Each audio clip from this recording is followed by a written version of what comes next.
Bonjour, c'est Sandrine de Vie Scolaire Zen. Aujourd'hui, je vais vous parler de la politesse. Et oui, dire bonjour, au revoir, s'il te plaît, merci, pardon, tout cela n'est pas évident, n'est pas inné chez les enfants. Malgré tous vos efforts, c'est souvent difficile. Alors, comment faire? Tout d'abord, montrez-leur l'exemple.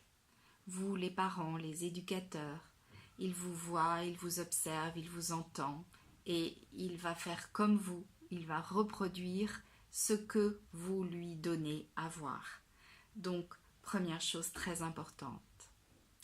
Je vais aussi vous donner la clé de la politesse avec les 3 pistes essentielles et surtout le point d'alerte par rapport à la politesse. Alors, la clé pour qu'un enfant puisse être vraiment poli, c'est qu'il puisse se sentir en sécurité.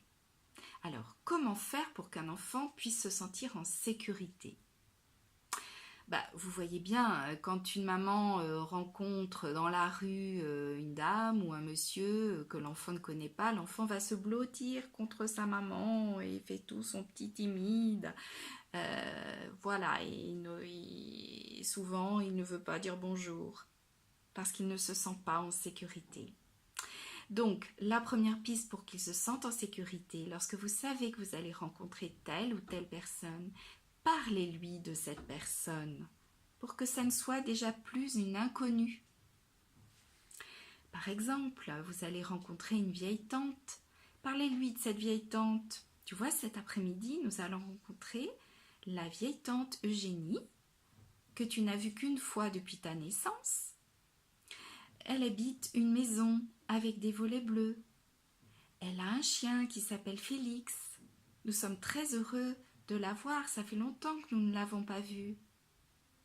Nous te demanderons de lui dire bonjour. L'enfant déjà aura eu des informations sur cette personne. Il saura qu'il l'a déjà rencontrée, que c'est quelqu'un de sa famille. Il pourra sans doute accéder à votre demande. C'est la première piste. La deuxième piste, au moment où vous allez rencontrer cette personne, c'est de se mettre au niveau de votre enfant et de faire les présentations. Ça va beaucoup le rassurer. La troisième piste, mais prenez ce moment avec légèreté. Pas de drame. N'insistez pas. S'il ne veut pas dire bonjour, ça n'est pas grave. Plus l'enfant est petit, plus il peut dire bonjour avec un regard, un geste de la main, un sourire. Ça suffit.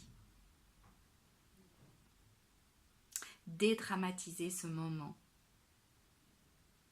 Car le point essentiel, le point de vigilance, c'est de faire la différence entre dire bonjour et obliger un enfant à embrasser une personne qu'il connaît peu ou pas, ou qu'il n'a pas envie d'embrasser. Le bisou, c'est de l'ordre de l'intime.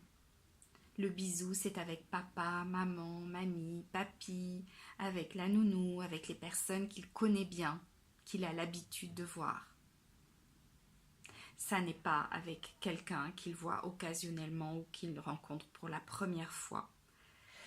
Obliger un enfant à embrasser quelqu'un qu'il ne connaît pas ou avec qui il n'a pas envie, c'est le forcer à ouvrir son espace intime et c'est le mettre en danger. En tout cas, ce n'est pas le préparer dans sa vie future à se protéger contre d'éventuels comportements inappropriés d'autres enfants plus grands ou d'adultes par la suite. Alors soyez vigilants à cela. Dire bonjour, oui, mais donner un bisou, pas à n'importe qui. À très bientôt.